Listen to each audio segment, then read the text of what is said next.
MTDCNC are in Nuneaton today. We're at XYZ Machine Tools where they're hosting a 3D printing seminar. Gio's inside with John Aspinall to find out a little bit more about what's happening at the event.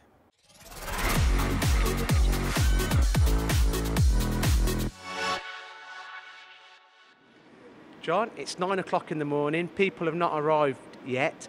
However, we've got opportunity now to look and talk about this HP printer that you're showcasing here in Nuneaton. What will people learn about this event? Well, we've pulled together a wide range of experts to be here today. We've got Paul Gately, who's the UK business manager for HP. We've got an applications engineer, Mariam Qureshi.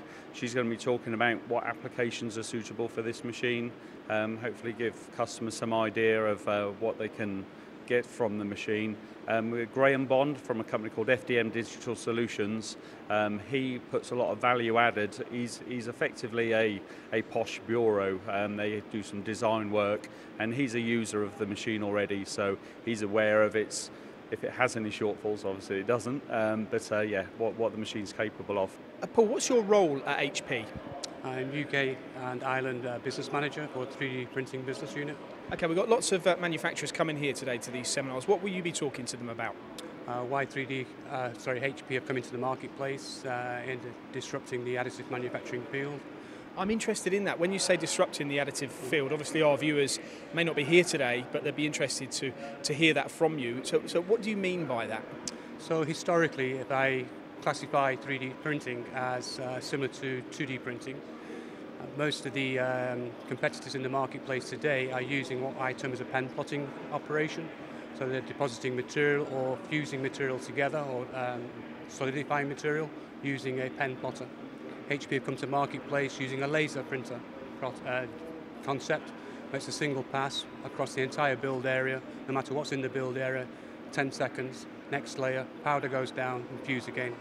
So what's the advantage to that? I think I can visualise it, but for our viewers that can't. Speed, ultimately speed, performance, the quality of the parts. They are airtight and watertight, so there's no air gaps in between the parts. So when they're coming off the machine, they're very comparable to injection moulding. If you cut them, totally solid in the centre. Graham, you're here today talking at this event. Can you tell us what you're going to be telling the visitors? We are explaining how the technology has progressed from previous older technology and how MDF have entered the market with an impact on their 10 times speed on volumetric against previous technologies, and this will be a game changer in the industry. So you're coming at it from a perspective of a user. You have, tell us about your company and what you will be telling the audience.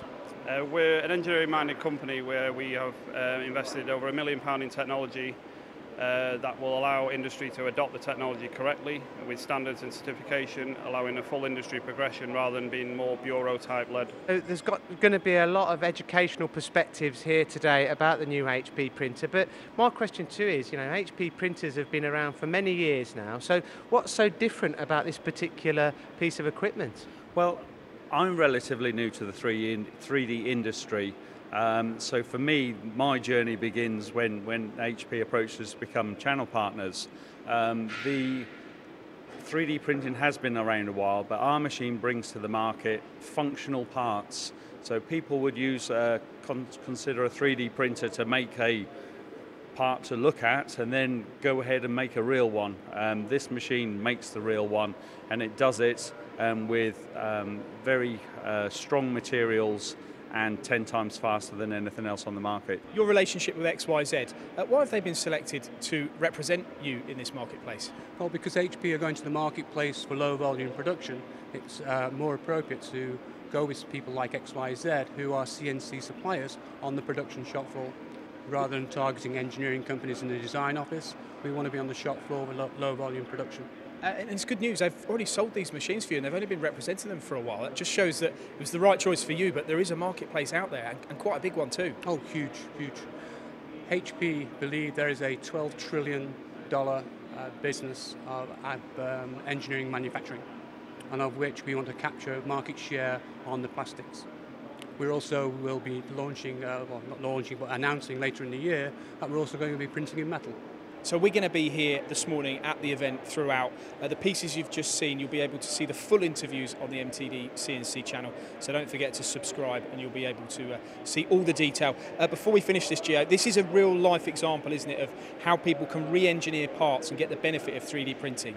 This is a perfect example, really, of how it could lend itself to your workshop, even if you're a small manufacturer. Now, this component was machined, as you can see, six-sided component, and it's also got pin location in there as well, elongated slots, for example. Now, if you were mass producing this component, why not put it on the 3D printer? This would save you lots of time and money. This is a perfect example, and the integral strength of this component is also been tested, and it's even been improved with the other example that you've got. Yeah, I was going to say this is actually a component from the HP machine as well. It's where it originated from. There's the two versions, the original, then the second version, and this is actually the final revision. And you can see here that they've taken even more.